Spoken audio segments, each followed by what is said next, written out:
Hello everyone, welcome to Tactica Imperialis and to today's video. Today is the second episode of our new hobby stream highlights series. Today I'm going to be continuing on with Ghazghkull Thraka. In the last episode we painted the green flesh and today we're going to be taking a look at the red armour. So there's plenty to dive into, lots of different things to discuss. I've got my chat with me. I have started this already because I've recorded a segment of a stream that I started, but I wasn't happy with the footage. So unfortunately, I have started the model. I've only put like part of the base coat on. You haven't really missed anything. I'll just explain what we've done and we'll get right in. So, where we got to last time, you can see the progress I've already made. I painted the green flesh. You can see it here. We worked through Caliban green, Warboss green, and all of the other bits to create the flesh. We've got some on the arms as well. And we're currently working on the armour, which is where I left it. And I left for a bit of a discussion on which armour colour to go with. I was going to do red because I'm Evil Sons, but exactly what tone of red I wasn't sure.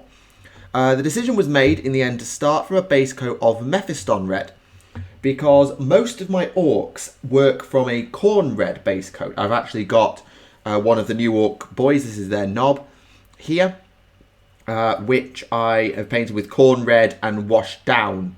So that is the sort of typical dark red that I normally go with my orcs. But because it's Ghazghkull, I wanted to go a little bit brighter. So I have selected Mephiston red as the base coat. Now, Mephiston red will work for that, and I need to work out where I'm going to go in terms of highlights, because there's a lot of different things I can do. As someone who very much likes painting red, I have a lot of different reds. I have, what have I got here? I have Waaagh red, I have Evil Sun Scarlet, which is two brighter reds we can use. I also have Wild Rider red, so an even brighter red. I have three different tones of pretty bright reds working up. I also have a couple of oranges. Drakera Orange and Fire Dragon Bright are both on hand as well, and I can use those at some point if I really want to go that bright and really add an orange edge. That'll be an extreme edge highlight, but I've got that option. The other option is I've also got some slightly pinker reds. I'm not expecting to go down that route. I'm expecting this to be very similar to the flesh in terms of base coat, wash, and layer up. But what wash that takes and how high we go with the highlights, I think is going to be something for me and my chat to work through. But we're going to continue on with the armour, and I'll sort of show you what we've been doing up to now.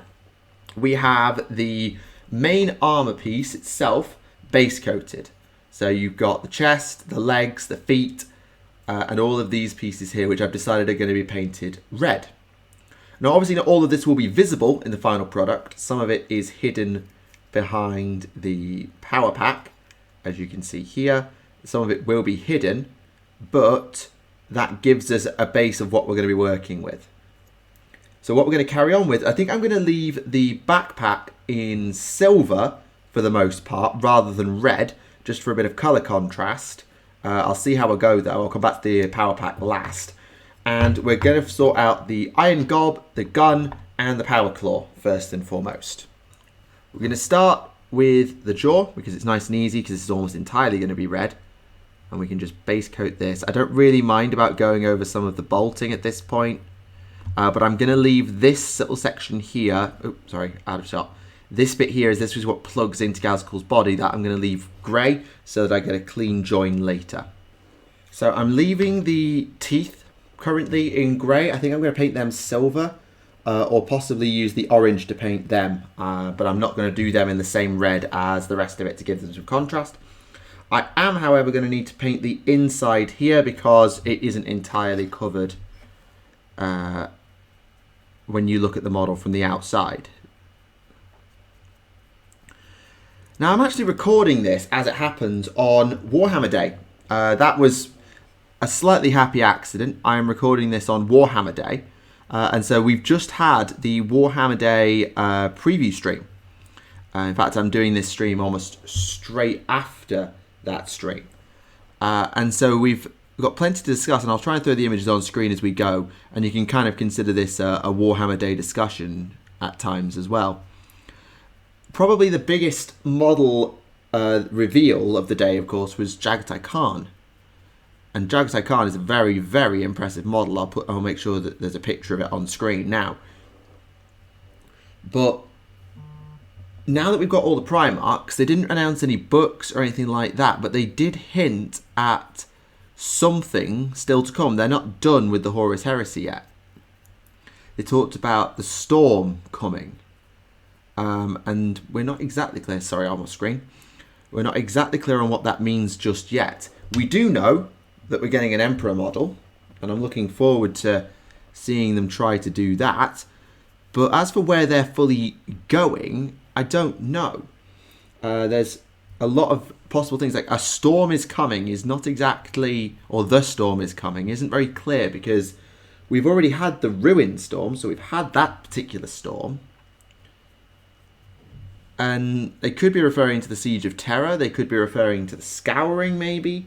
I honestly don't know. So we will see exactly what they want to do next. So that's the jaw. Done. Simple enough. And you can get a sense of sort of the colour before it dries. I might need to go back and do a second little quick coat over that later. But I will leave that there for now. And that will clip in. Next on the list is the gun. Now, the gun itself, there's a lot of different bits I can do in red or not. For example, you've got the barrels and all this armour plating around here. And whilst I'm going to leave the gun barrels themselves in silver, I am going to endeavour to do some red plating around the gun. To give you an example of what I mean, here's a shooter boy. And they've got some of their casing in red on their gun. Now we're going to work our way down, but we have got a lot of bits to cover. So we're going to do this plating here in red and leave the piston in silver. So now we're onto the elbow and the areas around the elbow. Again, we've just got to be careful because there is some skin underneath, so I can't afford to just get reckless and miss. So we've worked our way down and we've got to the elbow. You can see there, we're down at the elbow now and we're into the gun itself. Now, I'm going to leave this inner piece just around here. I'm going to leave that silver, but this barrel and where the ammo is held, I think I'm going to do this piece in red, but leave the barrels and the ammo holders in silver. And then I've got this grate, which will be silver as well. Returning to Warhammer Day, I think probably whilst the Khan, I think, was definitely the big model and the best model of the day, I think one of my favourite sort of reveals was Warcry Red Harvest, actually. Because the models in Warcry Red Harvest were really good. The Tarantula Brood and the Dark Oath Savages, Savages, I forget exactly what their name is off the top of my head, and I haven't got it in front of me because I'm painting. But the Dark Oath Warband and the Spider guys, both of those warbands were really quite cool. I really like the models for them. I've always really liked the Dark Oath, to be honest. The Dark Oath War Queen was a really nice model when it came out back in Malign Portents. The Dark Oath Chieftains from Silver Tower was also a very nice model. And the Godsworn Hunt are a Dark Oath warband too, which were also pretty nice. So I've always quite liked the Dark Oath models, but they've never really gone anywhere with them. But now they have, and I'm really pleased with the models. They're really nice, and I think if I was to play Slaves to Darkness, then I'd definitely want to pick some up. If I was going to play Warcry, I think, obviously I've got Chaos Shadow Stalkers for my daughters, but I think they'd be the Chaos Warband I would play. So we've got the gun, or the gun arm I should say, with the Mephiston red on. And we'll leave the rest of it silver. We've got this panel under here, which I'll paint black, and then put a bit of yellow on that lightning bolt when the time comes, just to pick it out. I'm also going to leave the bullets silver. There's a very common thing in Evil Sons where Dakka is painted red because it makes the bullets fly faster. But I'm going to leave that for now. I may come back to that later, but probably in a darker red tone, like corn red, if I want that. And that then brings us nicely to the Power Claw. Now again, there is a lot of choice as to how much Power Claw to paint red and how much to paint silver. There's a real debate to be had. My personal opinion is I'm going to paint obviously the claws themselves and the pistons to support them in predominantly silver, if not entirely silver, and really just use washes to pick the detail out. But everything working upwards, this piece here, these pieces here, I'm quite happy to paint them in red. I think the next Warhammer Day piece I want to discuss, that I want to mention, is the first one they showed, the Warhammer 40k box. The Shadow Throne, I think, or Shadow Throne, I think its name was, which pits the Genestealer cult against the revamped Adeptus Custodes and the Sisters of Silence. I think first thing to say is thank goodness they remember Sisters of Silence exist and put them in a codex with someone. I think that was the right decision. Though could they have called the book Talons of the Emperor, please? And there's a couple of nice models in there too. The new Blade Champion is pretty decent, because you could probably do with a slightly longer sword, I think. And the Saboteur, I think it's called, the Saboteur is another really nice model for Genestealer Cult, who have loads of great character models. But what was interesting, which they sort of mentioned in quite a bit of detail, is the fact that this Genestealer Cult is on Terra. This isn't a Custodes strike force accompanying, say, the Indomitus Crusade, or one of the Torchbearer fleets. This is Terra itself, with a Genestealer cult on Terra.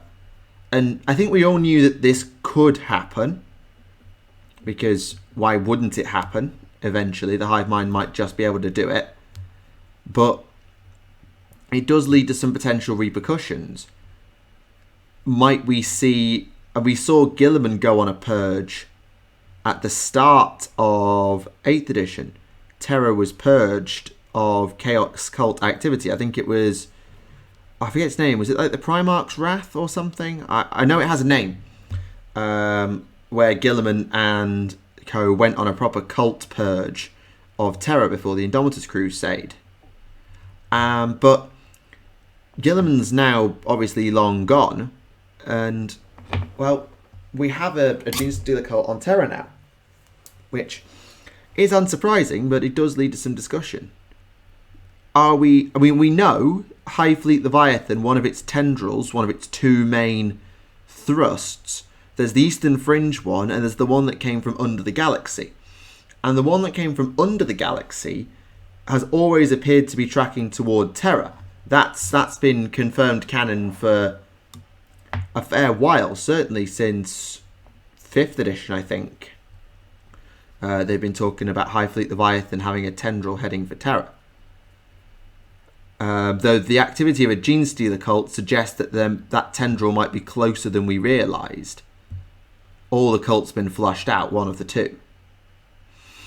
I don't think we're going to see a Tyranid invasion of Terra.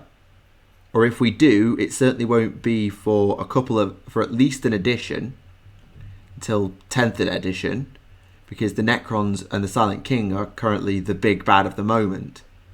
The Tyranids will get their turn, I suspect, but not today. We will see exactly where they go with it. I think hopefully I'd like to see Terra assailed by a Hive Fleet. The problem is it's a war that ends with one result. Either it goes nowhere, and they never do anything with it, or they have the Hive Fleet make it to Terra, but Terra has to stand. The Astronomicon cannot go out, or that's the Imperium done. Oh, sorry, it can't be extinguished for very long. As we know with the Noctis Aeterna, it can go out, but it can't go out forever. And Terra has to stand. If it doesn't, the Imperium falls. So unless they want to destroy the Imperium and leave it as scattered fragments fighting for survival, then there's only one result, which is Imperium wins. So I'm just having a look at the 3D spin around of Ghazghkull just to get a proper look at the backpack.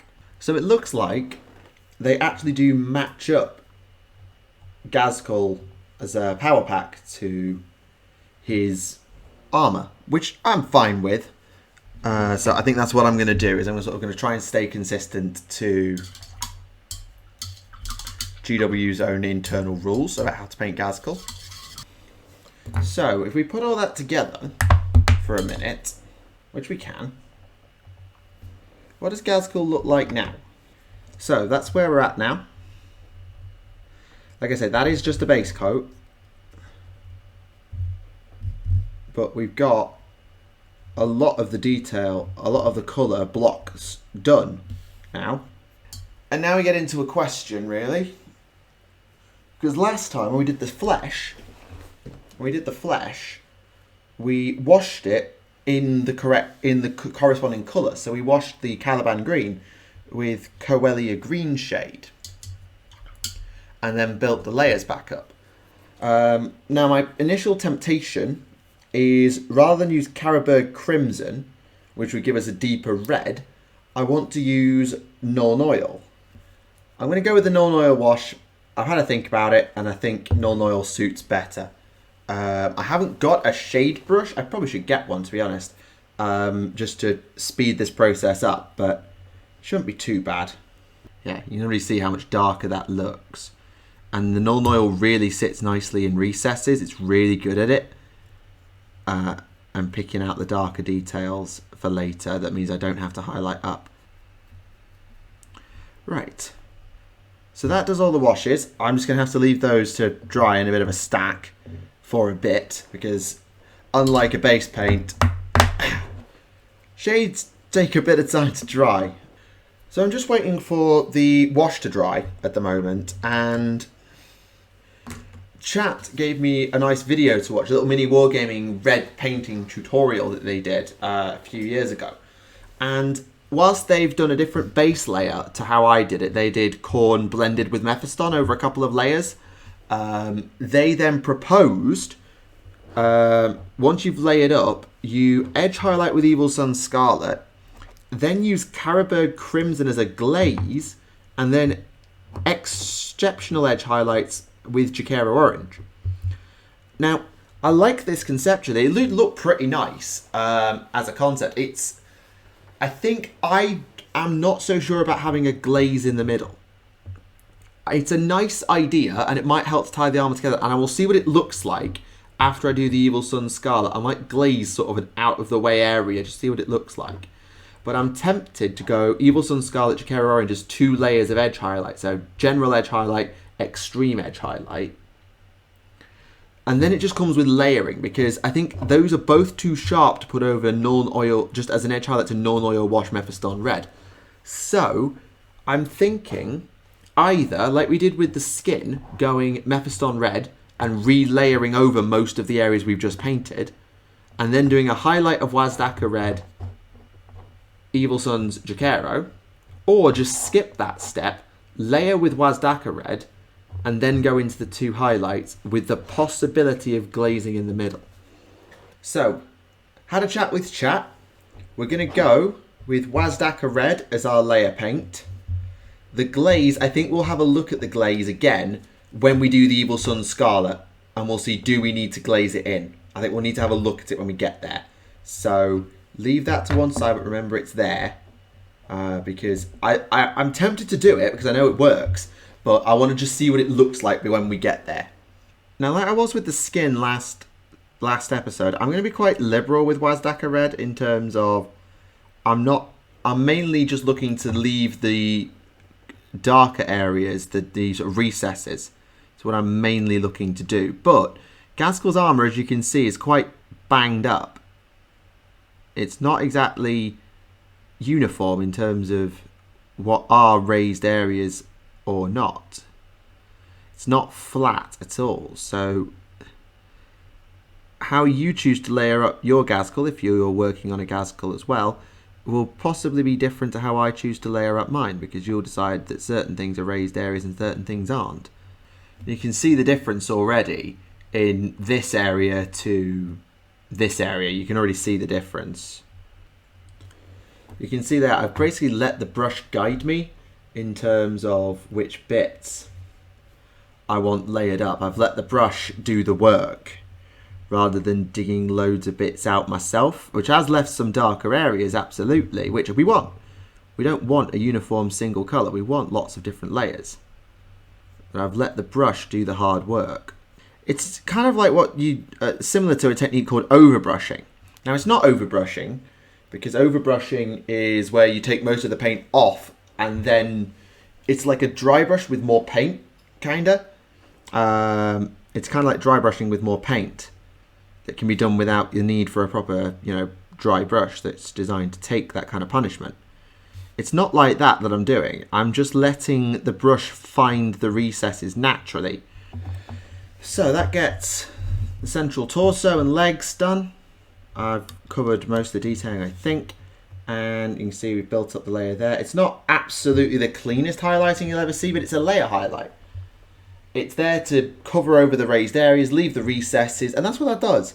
Because, as I say, it's quite almost like hammered out armours, because it's got a lot of dents and dings and other changes in shape. It's not relatively smooth like Space Marine armour, where a layer would be nice and easy.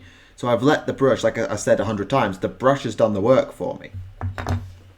I should say this would probably not be the healthiest thing for your brushes, working with limited paint at any one time on doing something. It's generally not the healthiest thing. I even have to replace my paints my brushes more regularly than most, I think. I replace my brushes because of the way I paint is probably not the healthiest thing for them. They often cause them to fray. So that's layered up now with the Waaagh red, just to add that next layer of colour. Now what I'm going to do next is I'm going to go with Evil Sunn Scarlet as a pretty sharp edge highlight, where I'm going to hit very few, well, a number of, but not a huge amount of raised areas with Evil Sunn Scarlet. We're going to see what that looks like, and then we'll decide whether we need to do the Carroburg Crimson Glaze or not. So, get our Evil Sunns. Keep the brush nice and thin, the ferrule nice and thin. The bristles, I should say. And we're just going to hit some of the edges that we've got. This is going to take a while, but it should hit the edges. Again, we can let the brush do some of the work, but we have to just do it carefully. Instead of the brush hitting all the areas that aren't recesses, we want it only over the raised areas of the model. You can see also I'm not hitting every single raised indent or raised point. I'm hitting the really high ones, the ones that are clearly edges, and hitting those, but I'm not hitting every single one. One, that's a time thing, because it will save me a little bit of time, but also it makes sense, because if I go too far and I do too many, then the armour just looks like it's been layered with Evil Sunn Scarlet, which is not what we want. We want it to be layered with Waaagh red, and this to be what we call an edge highlight. And if we're highlighting everything, then that's not an edge anymore. Okay, we've got the gun done there with the edge highlight. The more I look at this, the more I think, I don't know about the glaze. I cannot make my mind up. I personally don't think it needs it, because I quite like edge highlights to be sharp, and I'd worry that a lot of the edges would be taken away if I glazed it and then I'd only have the orange ones to look at. That's not to say that that's universally going to be the case, but that's how I'm feeling as we make our way through. And there we go. That's where we're at. Just going to quickly flip that around so you can see from the back. We've got that pretty well where I want it now. And we're left with one question. We're going to do Jaquera Orange as a very, very, very top edge highlight for a few pieces. The question is, do we glaze or do we not glaze? Okay, brief consultation done. Decision made. Carroburg Crimson, you're fired. You're out of here. We don't need you. We're going to go straight on to Jaquera Orange, and we're going to do edge highlighting on a very few select areas. I'm not sure I'm going to leave it in, but I've just been strategizing onto which exact bits I want to edge highlight. Right, so the easy one we can do is the power pack. I have an exact plan for what I want to do to this, and that is highlight exactly this platform here. And that's it. That's all the orange we're going to put on the power pack. We'll be very, very careful that we don't overpower this and use it too excessively. We've got to be careful. Go down here. That's too wide of an edge. So you see, you really got to be careful with how much paint you put on, because if you put too much on, you lose the sort of edge effect with an edge highlight. You either need a really thin, you need a really precise brush and not a lot of paint. I'm only using a small layer brush, whereas I reckon there's many people who wouldn't want to do this without something like an artificer brush. Now, often if you're doing an exceptionally high edge highlight like this is a point where you might consider a glaze as well. This is a point where some people would say you need to glaze this back together, and I can see the argument for it. We're not going to, but I could see the argument for glazing it back down. And that's it. That's all the orange we're going to do. And that is that for the red armour. Let's put it together and show you the finished product. So, got one arm, two arms, like that. So you can see there we've got the red detailing built up from Mephiston red washed with Nuln Oil, then using a layer of Waaagh red, a edge highlight of Evil Sunz Scarlet, and a final edge highlight of Ghazghkull orange. We've managed to build up the red detailing on Ghazghkull's armour. Finally supplement that with the power pack, which goes on like so. So you get that completed look. And you can see there from the rear, there's what we've got with the power pack on the back and some of the highlight details that we picked out. Now, next stream, I'm going to be looking at metallics. I think I've left them long enough. I need to do silver and any golds and bronzes, particularly up here, brass, gold, bronze, maybe on the exhaust, these pieces down here. I might not do it all silver, but that's what I'm going to focus on next time, is I'm going to do silver. We'll probably not spend as much time on getting loads of layers built up. And then we'll probably have a fourth stream where we will wrap it all together with the detailing like cloth and bone and any other details that are outstanding. We will pick them out in that fourth and final stream. I hope you enjoyed this video, and I hope that you have not been too annoyed by my painting predilections and the way I like to do things. But if you did enjoy the video, please make sure to leave a like and subscribe if you're new around here. I appreciate that I haven't uploaded much aside from Adeptus Podcastus, but I'm hoping to get this model finished in the next couple of streams. If you would like to join the streams, I suggest you have a look down in the description. You never know what you might find. And we've got plenty more to look forward to. And soon, once we get through just the final details of Ghazghkull, we'll be looking to do the next model poll for what we should paint next.